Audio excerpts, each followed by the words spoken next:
नमस्कार, जोहार। मैं हूं देवेंद्र कुमार। अब देखना शुरू कर चुके हैं भारत में। दोस्तों, पेशा को लेकर सुबह झारखंड में चर्चाओं का बाजार गर्म है।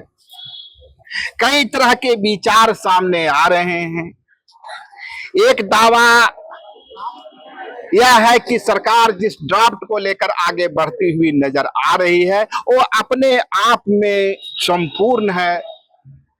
तो दूसरा पक्ष आदिवासी समाज का एक बड़ा तबका, जिसमें एक्टिविस्ट हैं, बुद्धिजीवी हैं, लेखक हैं, रंगकर्मी हैं, सामाजिक कर्मी हैं, उनका तर्क है कि सरकार का जो ड्राफ्ट है दरअसल यह दिकुओं को जल जंगल जमीन सौंपने की साजिश है। ग्राम सभा जो आदिवासी स्वशासन का केंद्र रहा है, उस ग्राम सभा को सरकारी ग्राम सभा बनाने का षड्यंत्र है। तो और इस बीच हमारे साथ हैं रॉबर्ट मिंज जी।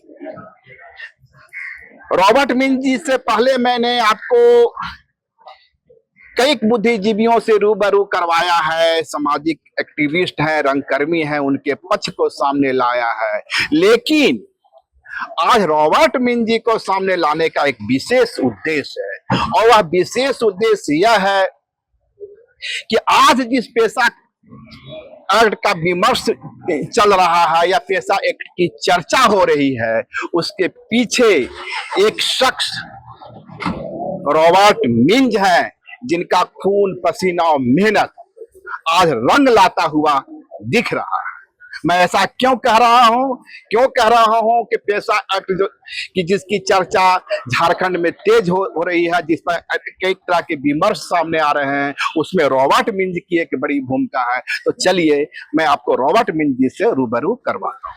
रॉबर्ट जी, जोहार। तो बहुत बहुत जोहार, अपने समय दिया। जहां तक हमारी जानकारी है, 2001-2 में आपका रिटायरमेंट होता है इंडियन फॉरेस्ट सर्विस।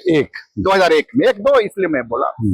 और उसके बाद आप सामाजिक जीवन में प्रवेश करते हैं, माने समाज की गतिविधियों में, उसके मुद्दों में आप इंटरेस्ट लेते हैं। इसी दरमियान पता नहीं कहां से आपको कानून का ज्ञान होता है, लॉ का ज्ञान होता है, आप पेटिशनर कई मुद्दों में बनते हैं।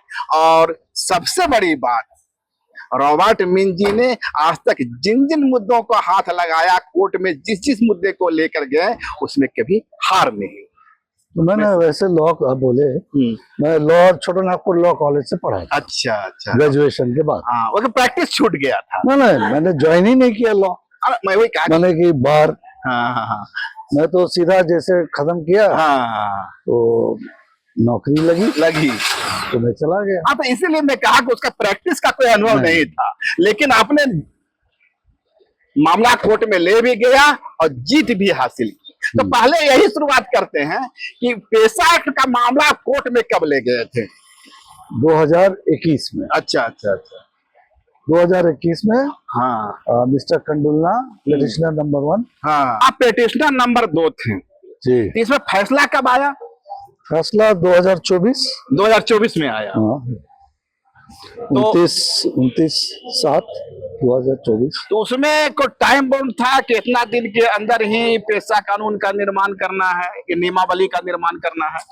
ऑर्डर में एक वो कहते हैं legally rate of mandamus issue हुआ था। लेकिन उसमें जो टाइम लिमिट थोड़ा गोल था। टाइम लिमिट गोल था। अच्छा। इसीलिए कि उन्होंने कहा, लिखा कि within 2 months, preferably within 2 months, preferably within 2 months। तो प्रेफरेबली शब्द जोड़ दिया। तो उसका मतलब है कि 2 months एकदम एक्सपेंड भी कर सकता है, अनलिमिटेड टाइम हो सकता है। इसीलिए मैंने कंटेंट पिटीशन अभी आज तक फाइल नहीं किया, यही कारण है। अच्छा। कि उसमें प्रेफरेबली लिखा।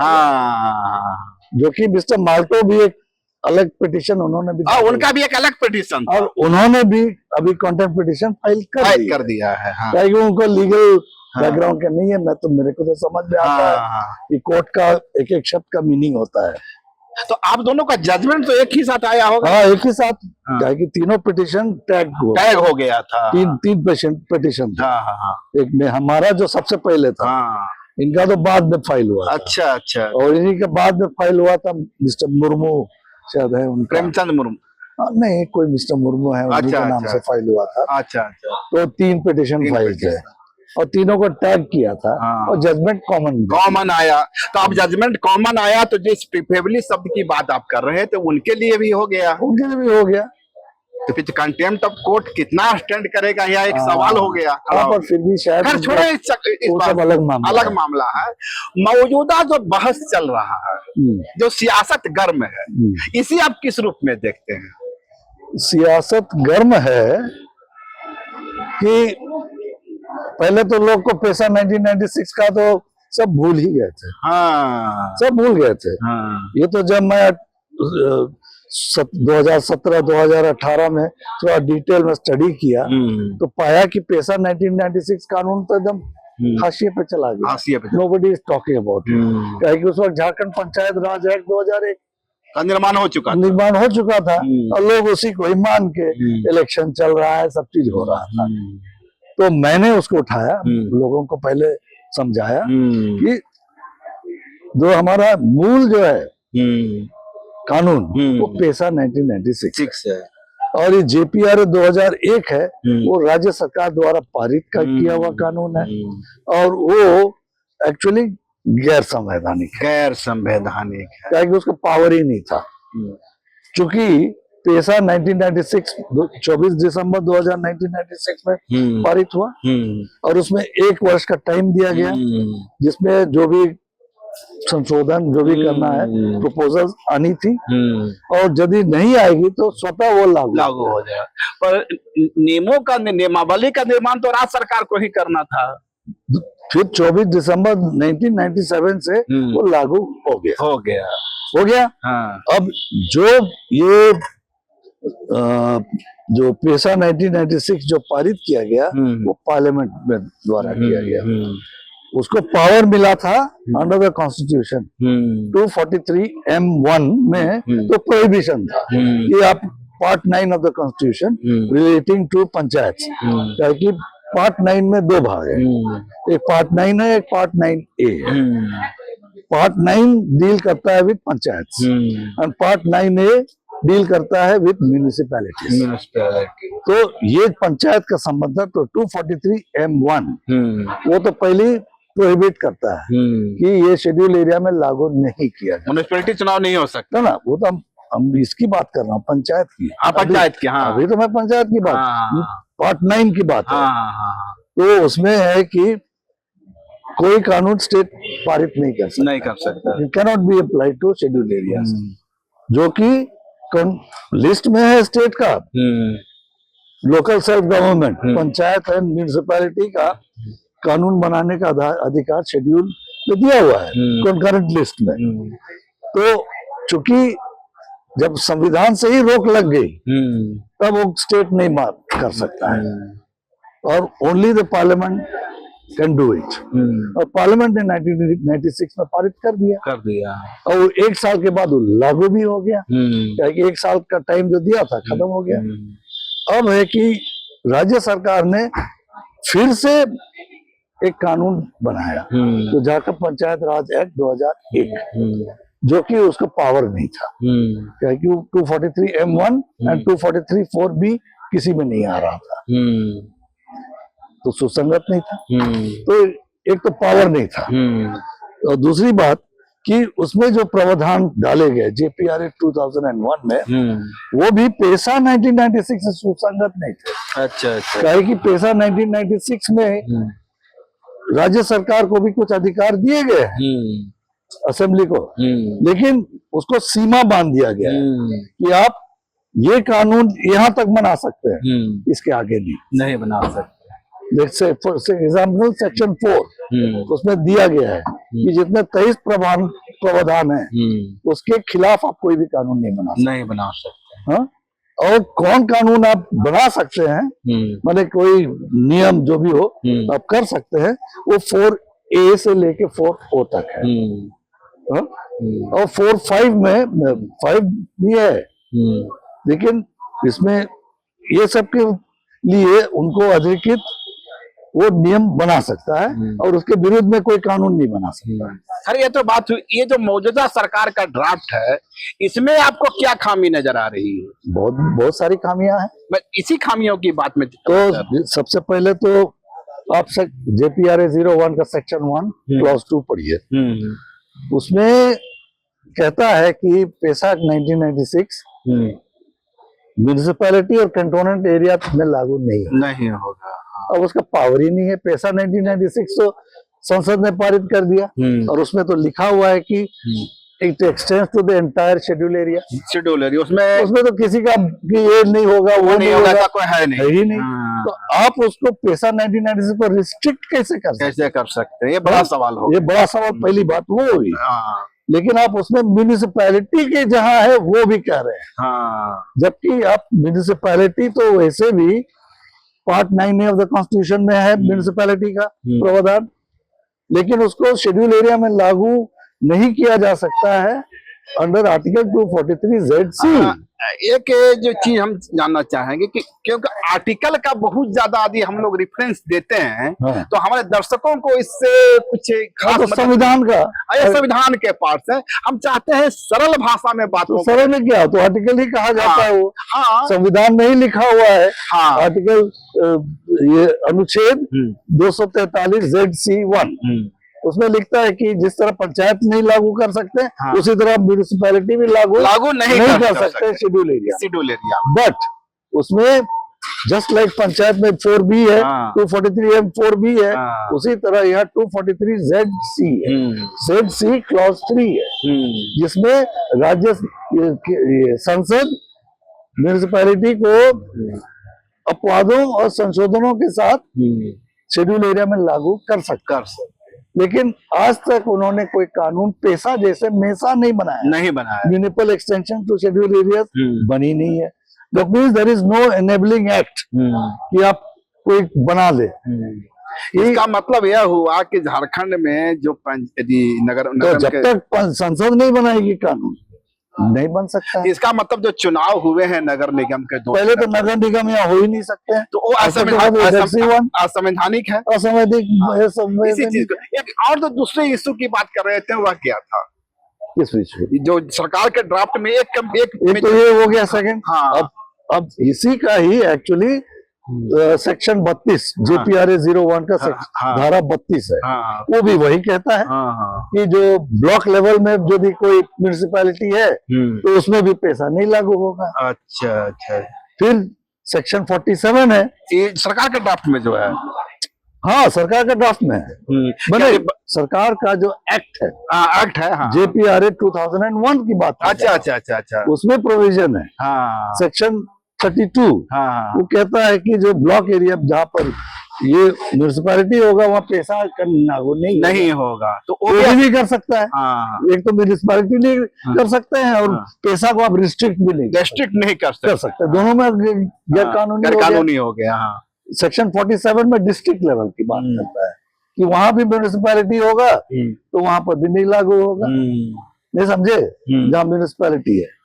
तो ये तो सब असंवैधानिक है पूरे प्लस और भी फीचर्स हैं। फॉर एग्जांपल जो शक्तियां पेशा 1996 में दी गई हैं वो इसमें नहीं है। फॉर एग्जांपल JPRA की बात नहीं कर रहा हूं मैं, मौजूदा ड्राफ्ट में है यार। वो तो मौजूदा ड्राफ्ट देखिए, मौजूदा ड्राफ्ट क्या करता है। ये लोग क्या करने की कोशिश कर रहे हैं, वो नियमावली पेशा 1996 के अंदर नहीं बनाना चाह रहे। वो उनका कहना है कि पेशा 1996 जो संसदीय कानून है उसमें कोई एनेबलिंग सेक्शन नहीं है, धारा जिसके द्वारा हम बना सके नियमावली। नहीं समझे? उनका ये उनका पर JPRA 2001 में नियमावली बनाने का प्रावधान उन्होंने डाला है। तो इसीलिए उनका कहना है कि नाम तो उसके आधार पर बनाएंगे, और उसके आधार पर बनाइएगा तब तो आप JPRA 01 को भी आप संवैधानिक मान के खींच रहे हैं। नहीं तो फिर आप चूंकि कानून की चीजों को समझते रहे हैं, इसका समाधान क्या हो सकता है? समाधान तो सिंपल है। इतना सिंपल समाधान है तो इतनी बहस क्यों है? देखिए, बहस इसलिए हो रही है कि इसमें बहुत वेस्टेड इंटरेस्ट है। अच्छा। लोगों का इसमें वेस्टेड इंटरेस्ट है। एक तो म्यूनिसिपैलिटी को हटाना नहीं चाहते हैं, ठीक है, जितना भी पावर खनन, जंगल का प्रोड्यूस, ये सब पर चूंकि पैसा में हक ग्राम सभा का होगा, तो ये नहीं चाहते हैं, नहीं तो उनका सब छीन जाएगा। जैसे बालू घाट का हुआ, बालू सब उसका पावर इनके पास आ जाएगा, गिट्टी का भी आ जाएगा, तो आप बिल्डिंग कहाँ से बनेंगे, नहीं समझे, तो बहुत बड़ा पावर इनके पास आ जाएगा। सरकार का इंटरेस्ट है या सरकार से जुड़े हुए कुछ वेस्टेड लोगों का? यस, वेस्टेड लोगों का भी इंटरेस्ट है। अच्छा। अब सरकार क्यों नहीं कर पा रही है, इसका भी कारण है। अच्छा, कारण है, और ये समस्या मणिपुर से मिलता जुलता है। अच्छा। जो मैं अभी बताने जा रहा हूँ कि आप देखिएगा, जो विधानसभा है झारखंड का, उसमें ट्राइबल सीट्स कितने हैं? 28। कुल सीट्स कितने हैं? 81। तो मेजोरिटी में कौन है? गैर आदिवासी। इसीलिए कुछ आदिवासी के फेवर में कोई चीज नहीं हो सकता है। और ये पॉलिटिक्स की बात हुई, समझ गए? तो सीएम तो आदिवासी हैं। भले उनसे कहा हुआ, अब आज तक और वो जो भी कानून पारित करेंगे तो असेंबली में जाएंगे ना, तो वहां से पारित नहीं करा पाएंगे। आदिवासी के हित में इसीलिए कोई काम आज तक नहीं हुआ। कुछ लोगों का तर्क है कि चूंकि पेशा एक्ट लागू होगा तो तब होगा जब वो राज्यपाल के सहमति से होगा। वो बात की बात है, पहले इसकी बात करें तो मणिपुर में भी वही हाल है। आप मणिपुर में ट्राइबल सीट्स कितने हैं बताइए? एक्यूरेट याद नहीं है। 18। एक एससी का सीट है, एक एससी से टोटल 19 हो गया। और बाकी जो सीट्स है 60 टोटल है। 60 टोटल है। वहां भी माइनॉरिटी है, माइनॉरिटी है। लेकिन डिफरेंस क्या है वहां और यहाँ में, कि वो भी 5th शेड्यूल में है मणिपुर, ये भी 5th शेड्यूल में है, लेकिन एक डिफरेंस है, मेजर डिफरेंस। वहां पर, यहाँ पर जैसे ऑटोनोमस डिस्ट्रिक्ट काउंसिल, जैसा जो 4O पेशा में जो है कि यहाँ पर लागू करने का दिया गया है प्रावधान की लागू किया जा सकता है। लेजिस्लेटिव असेंबली को कोशिश करना चाहिए 4O लागू करने के लिए, मींस ऑटोनोमस डिस्ट्रिक्ट काउंसिल यहाँ लागू करने के लिए। पर वहां पर कोशिश शब्द है ना, हाँ, पर वहां पर मणिपुर में लागू है ऑटोनोमस डिस्ट्रिक्ट काउंसिल, जिसकी वजह से वो कानून बनाता है, नहीं समझे, और उसको सरकार तोड़ नहीं सक रही है, और इसीलिए पावरफुल हो गए हैं, नहीं समझे, और वहां तो विद्रोह हो गया है। अब आप समस्या समझिए कि ठीक है, झारखंड वो तो बॉर्डर में है ना, इंटरनेशनल बॉर्डर में है, इसीलिए वो कर पा रहा है, नहीं समझे, और उसको सुलझ नहीं, सॉल्व नहीं कर पा रहे हैं लोग। समस्या मेन वही है कि वहां पर भी ट्राइबल्स माइनॉरिटी में, यहाँ भी ट्राइबल्स असेंबली में माइनॉरिटी में। हाँ, इसीलिए मैंने कहा कि आप चीफ मिनिस्टर के पास क्यों जाते हैं? ही हैज नो पावर, क्या कि असेंबली से कानून बना नहीं सकते, क्या कि माइनॉरिटी में है। बट 5th शेड्यूल में पैरा 5 में गवर्नर को बहुत पावर दिया गया है। वो केंद्र सरकार का कानून या राज्य सरकार का कानून दोनों रद्द कर सकता है, कोई भी कानून। ऑफ कोर्स एक्सेप्शन है, वो मैं क्लैरिफिकेशन दूंगा, कानून रद्द भी कर सकता है और उसको एक्सेप्शंस एंड मॉडिफिकेशन के साथ लागू भी करा सकता है। तो इतना पावर है, प्लस उसको कानून बनाने का भी अधिकार है। वहां शब्द प्रयोग किया गया regulation means both law and rules, वो दोनों बना सकता है, और ये उसका डिस्क्रेशनरी पावर माना जाता है। क्यों? क्या कि आप धारा अनुच्छेद 5 उसका पढ़िएगा, 5वीं अनुसूची का, तो उसमें वो बना तो सकता है कानून, या रद्द कर सकता है, कुछ भी कर सकता है, लेकिन उसको अनुशंसा लेनी पड़ेगी किसकी? राज्यपाल, TAC की। राज्यपाल कर सकता है, TAC की अनुशंसा पर।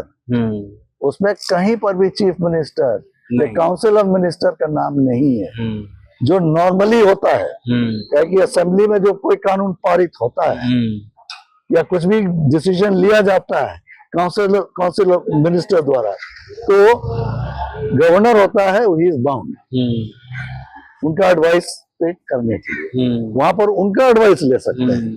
Chief minister and council of ministers, but schedule area के लिए chief minister, council of minister महत्व नहीं है, क्योंकि 5वां अनुसूची में ओनली टीएससी का अनुशंसा दे सकते हैं। तो झारखंड के संदर्भ में समझे हम हाँ। तो टीएससी क्या यहाँ अभी संवैधानिक जो मौजूदा टीएससी का जो गठन किया गया था पिछला बार वो संवैधानिक है?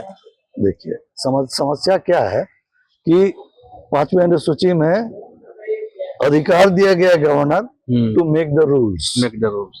रूल टीएससी का फॉर्मेशन किस तरह से होगा उसका नियम बनाने का अधिकार राज्यपाल को है।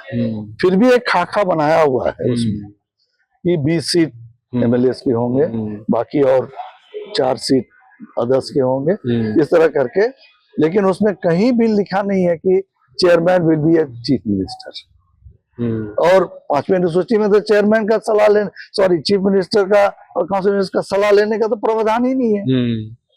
Therefore he has no role chief minister का। तो चीफ मिनिस्टर को ही उसका अध्यक्ष होना है। ये नियमावली गवर्नर ने नहीं बनाई है, कैबिनेट ने बनाया, कैबिनेट या पंचायत ने बनाई है। Governor can make his own decision. नहीं समझे? समझ गए। तो उनको बनाना है नियमावली, समझे ना? ये जो मौजूदा टीएससी की जो पिछला बार था हाँ। वो तो संवैधानिक, संवैधानिक, खैर इसे चुनौती नहीं दी गई, मोदी कोई चैलेंज नहीं किया। हाँ। हाँ? पर एक सवाल यह भी न है कि यदि झारखंड में पेशा एक्ट का निर्माण तभी होगा जब टीएससी की सहमति ली जाएगी। हाँ तभी होगी। तो टीएससी का गठन तो हुआ नहीं है। नहीं हुआ है। और जब टीएससी का गठन यदि किया जाता है इस बार तो क्या पुराना ही फॉर्मूला को दोहराया जाएगा? अब ये तो गवर्नर क्या करेंगे ये तो वो जाने। लेकिन पुराना फॉर्मूला को ही दोहराया जाता है, मामला कहीं कोर्ट में चल जाता है। इसीलिए हमने, जैसा कि मिस्टर माल्टो ने तभी कंटेम्प्ट पिटीशन फाइल कर दिया सरकार के विरुद्ध, जिनका तो कोई रोल नहीं है पेशा में। चीफ मिनिस्टर का तो यहाँ आता ही नहीं है नियमावली बनाने का ये। फिर भी उन्हीं को कर दिया, क्या कि नोडल पंचायत विभाग को दे दिया गया है करने के लिए, पंचायत विभाग को। इसीलिए चीफ मिनिस्टर कोई पार्टी बना था, उसी में कॉन्टेम्प्ट हो गया। तो मैंने क्या कहा कि एक्चुअल तो करता धरता तो गवर्नर है शेड्यूल एरिया का, इसीलिए मैंने उनको नोटिस दे दिया। आपने नोटिस दिया? हाँ। अच्छा। 2 महीना का notice as per article 361 clause 4 उसे 2 महीने का नोटिस दे दिया, क्या कि good governance of schedule areas की जिम्मेवारी लिखा हुआ है राज्यपाल की है, कानून बनाने की जिम्मेवारी उन्हीं की है। नहीं समझे? तो मैंने उन्हीं को नोटिस दिया कि आप टीएससी का गठन कीजिए सही ढंग से, और आप नियमावली का भी आप बनाइए, आपको अधिकार है बनाने का। क्या कि इनके पास छोड़ दीजिएगा तो ये लोग ऐसे बैडमिंटन जैसे करते रहेंगे, टेबल टेनिस जैसे। ये ड्राफ्ट में वो खेल चलता रहेगा, खेल चलता रहेगा। तो हमने गवर्नर के ऊपर पूरा डाल दिया। अच्छा एक चीज, आप ठीक आप तो डाल दिए हैं, बाकी क्या आपको लगता है कि हेमंत सोरेन की सरकार इतनी असहाय हो गई? क्या जिस और इशारा कर रहा है मणिपुर की घटना की ओर? हाँ, क्योंकि माइनॉरिटी है इसलिए कुछ नहीं कर पा रहा है। तो ये ट्राइबल माइनॉरिटी है। नहीं, ट्राइबल माइनॉरिटी है, हेमंत सोरेन माइनॉरिटी नहीं है। अरे भाई हेमंत सोरेन का थोड़ी चलेगा। उनका जो प्रभुत्व है, जो पॉलिटिकल पावर है उनके पास, आज कोई विधायक, गैर आदिवासी विधायक भी उनका विरोध करने की स्थिति में नहीं है। आप नहीं समझ पा रहे हैं कि देखिए, आप जेएमएम में भी जो भी इलेक्टेड हो गए, उसमें आपको ट्राइबल सीट्स उन्होंने कितनी जीती? कितनी जीती? 27। एक तो चला गया उधर बीजेपी की ओर, तो और भी एक तो घट गया, है ना? तो फिर बची का बाकी तो दूसरे लोग हैं, तो उनका तो सहमति नहीं है मिलेगा। आप ऐसा कांग्रेस है उनके साथ। आप यह आशंका क्यों जाहिर कर रहे हैं कि कांग्रेस समर्थन नहीं देगी या गैर आदिवासी लोग समर्थन नहीं देंगे? ये इस आशंका की बुनियाद क्या है? बुनियाद तो ऑब्वियस है, बुनियाद ऑब्वियस है कि जिसको फायदा हो रहा है वो तो छोड़ेगा नहीं। गैर आदिवासियों को क्या फायदा इससे हो रहा है? अरे भाई बहुत फायदा हो रहा है, बहुत फायदा हो रहा है, बहुत फायदा हो रहा है। और जो भी अभी जो प्रॉब्लम क्रिएट हुई है, ये पैसा को नहीं लागू करने के कितने साल हो गए, लागू नहीं की गई, जो उसी का नतीजा हम भुगत रहे हैं। तो आपका मानना है कि गैर आदिवासियों के साजिश के कारण अब तक पैसा लागू नहीं हो रहा? यस, तो फिर ग्लेडसन डोंगडुंग जो अपने मंच पर कहते हैं कि यह दिखू की साजिश है, वह सच है? वो सच है, वो बात सच है, एकदम पक्का सच तो है। फिर जो कहा जाता है कि पेशा एक्ट जो है वो आदिवासी समाज के लिए भी है, गैर आदिवासी समाज के लिए, दोनों के लिए है। हाँ, बट अभी जो स्थिति हो रही है ना हाँ, कि नॉन ट्राइबल डोमिनेट कर रहा है, नॉन ट्राइबल डोमिनेट कर रहा है। कारण क्या है? वो CNT एक्ट और SPT एक्ट आ जाती है। अच्छा अच्छा। कारण जैसे मैं चाहूंगा कि मैं अपनी कुछ बिजनेस करना चाहूँ बड़ा, मैं नहीं कर सकता। क्यों? मैं बैंक पे पास जाऊंगा तो बोलेगा आप तो जमीन नहीं रख सकते हैं गिरवी, नहीं समझे? सिर्फ 5 साल के तो कर सकते हैं। तो बोलता 5 साल में तो हम लोग को कोई ये नहीं होगा, हमको तो और 15-20 साल जो भी का चाहिए, तो आपको लोन पैसे नहीं मिलेगा। तो हम तो डिसएडवांटेज में है ना, हम तो कोई बड़ा चीज कर नहीं सकते हैं। जबकि नॉन ट्राइबल के लिए कोई प्रॉब्लम नहीं है, वो तो आराम से अपना कोई घर है किसी चीज को गिरवी रख के लोन ले लेता है, ठीक है ना। तो फाइनेंशियल एडवांटेज किसको है? गैर आदिवासियों को, गैर आदिवासी। और वो संस्था खड़ा करके, बिजनेस खड़ा करके पैसा हो जाएगा और ये जस का तस रहेगा। तो क्या आप मानते हैं कि CNT एक्ट को हटा लेना चाहिए? नहीं, यही तो मेरी पास और एक बार DAG ये एवजी ऑफिस है ना, वहाँ एक मीटिंग हुई थी जहाँ पर सीनियर ऑफिसर से अकाउंटेंट जनरल ऑफिस के, उन्होंने वही बात सजेस्ट की। मैंने बोला आप लोग गलत हैं, आप लोग गलत हैं। हम लोग को एक्चुअली पैसे की जरूरत नहीं है, पैसा कानून आ जाएगी। और बहुत सारे ये लोग जो पब्लिक है इनको भी बहुत सारे मालूम नहीं है कि पैसा में क्या है। क्योंकि मैं फॉरेस्ट डिपार्टमेंट में था, इसीलिए मैं जानता हूँ कि जो जंगल है वो एक्चुअली वो बैंक डिपॉजिट है। अच्छा। जिसका चाबी होना चाहिए था ग्राम सभा के पास पैसा के अनुसार, लेकिन अभी उनके पास नहीं है। नहीं समझे? जितना भी माइनर फॉरेस्ट प्रोड्यूस है, एक तो आप लघु माइनर मिनरल्स की बात खाली की है, यहाँ मिनरल्स की बात हुई, किसी ने बात नहीं की लघु वन उपज की, उसका कोई नहीं बात किया। एक्चुअली उसका वैल्यू बहुत ज्यादा है। क्या कि इसका मैं पर्सनल अनुभव, चूंकि मैं गुजरात डिपार्टमेंट में था, फॉरेस्ट डिपार्टमेंट सर्विस किया था, और मेरा अनुभव है। यदि चाहेंगे तो मैं डिटेल अलग से बता सकता हूँ। और वहीं से मैं जाना कि वहां जो, चूंकि मैं सेंचुरी सुपरिंटेंडेंट गिर लायन का आप सुने होंगे, गिर लायन सेंचुरी, शेर तो एक ही जगह गुजरात में, तो गिर लायन सेंचुरी था, उसका मैं सेंचुरी सुपरिंटेंडेंट रह चुका। अच्छा, जो जूनागढ़ के निकट है। तो उस समय एक प्रपोजल थी कि चूंकि शेर का पॉपुलेशन बढ़ा है तो उसका सेंचुरी एरिया को बढ़ाना है। अब आप सेंचुरी का मतलब तो समझते हैं, उसके अंदर जो भी है उसको हटाना पड़ेगा। तो उसमें कुछ ट्राइबल रहते थे और गिरनार फॉरेस्ट की तरफ एक्सटेंड करने की बात हो रही थी। तो वहां पर लेकिन ट्राइबल्स रहते थे, तो जिनको कथियाड़ा बोला जाता है। तो सरकार ने एक दिया फॉरेस्ट डिपार्टमेंट को कि ये इनको हटाया जाएगा, तो इनको जो फॉरेस्ट से कितना पैसा मिलता है इनकम, उसका आंकड़ा दीजिए। जब इन्होंने बना के दिया, सरकार ने ड्रॉप कर दिया, प्रपोजल ड्रॉप कर दिया। क्यों? उसकी बस की बात नहीं थी कि उतना पैसा दे सके। नहीं समझे? समझ गया। बस की बात ही नहीं थी कि जितना इनकम आता है माइनर फॉरेस्ट प्रोड्यूस से, वो उसको नहीं दे सकते मेकअप। खैर तो बातें हुई। अब बताइए कि जो मौजूदा पेशा एक्ट का जो विवाद चल रहा है, इसका समाधान जो आपने कहा कि चुटकियों में है, वो समाधान क्या है? वही तो समाधान तो मैंने कहा कि आप राज्य सरकार पे छोड़िएगा तो आप तो चलते रहेगी मामला। नहीं, समाधान वही है जो आपने राज्यपाल के नोटिस भेजा है। नोटिस भेजा है या पत्र भेजा है? मैं नोटिस भेजा हूँ, बकायदा लीगल नोटिस भेजा, एकदम लीगल नोटिस है। अच्छा, एकदम लीगल नोटिस है। 2 महीने का जवाब आया है आपको? जवाब नहीं आई है, टाइम बीत गया है। टाइम बीत गया। बट वही जो प्रेफरेबली लिख दिया था ना, कि जजमेंट का कॉपी भी मैं भेज दिया था, उसी में अटैच्ड है।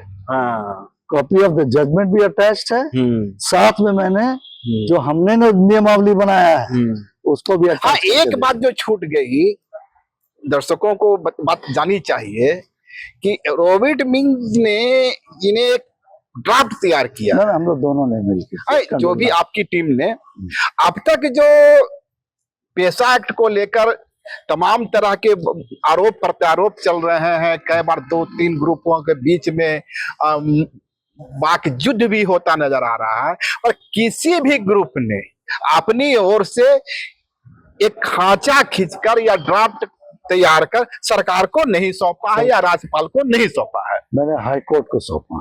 पर रॉबर्ट मिंज जी ने इस मामले में एक बड़ी पहल की है कि इन्होंने एक बाकायदा ड्राफ्ट तैयार किया है और उसे हाई कोर्ट को सौंपा है, उनकी अनुमति लेके। कोर्ट से अनुमति लेके किया। क्या कहानी थोड़ा आप ही बता दीजिए। तो मैंने कोर्ट से वही कहा कि सर, कहे कि सरकार ने जवाब दिया कि हम नियमावली अभी तैयार नहीं है, कि डिपार्टमेंट लोग से जवाब आना बाकी है। तो मैंने कहा सर, वो तो नहीं बनाए हैं, तो हमारा भी विचार कुछ होना चाहिए कि हम लोग क्या चाहते हैं। कि छत्तीसगढ़ में भी इस तरह का रायशुमारी किया गया था, तो यहाँ भी हम लोग का विचार ले लिया जाए। तो 2 जज होते हैं, PIL में तो 2 जज होते हैं, चीफ जस्टिस और एक जज, दोनों ने एग्री किया, यस आप सबमिट कीजिए। हमने टाइम मांगा, 1 महीने का टाइम, और हमने फिर बनाया और कोर्ट में बकायदा एफिडेविट के साथ सबमिट किया। अभी जब यहाँ कॉपी दिया गवर्नर को, सरकार को भी कॉपी।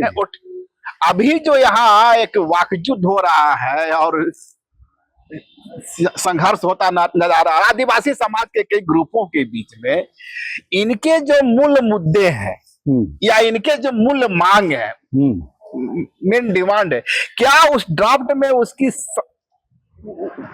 उसका जो निराकरण होता नजर आ रहा है आपको, जो आपने पेश किया है? निराकरण ही नहीं, पूरा सोल्यूशन है। तो कंप्लीट सोल्यूशन है, पेशा एक्ट का complete solution complete solution Robert Minj ji के पास है।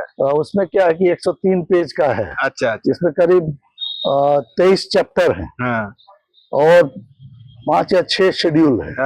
वो मैंने बना के जमा किया है, और इसमें म्यूनिसिपैलिटी का इश्यू वो भी कवर्ड है, एक चैप्टर पूरा है। अच्छा। क्या है कि उसमें आप म्यूनिसिपैलिटी को क्या है कि प्रश्न पूछेंगे कि हम म्यूनिसिपैलिटी हटा देंगे तो उसके बाद क्या होगा, वो अफवाह हो जाएगा।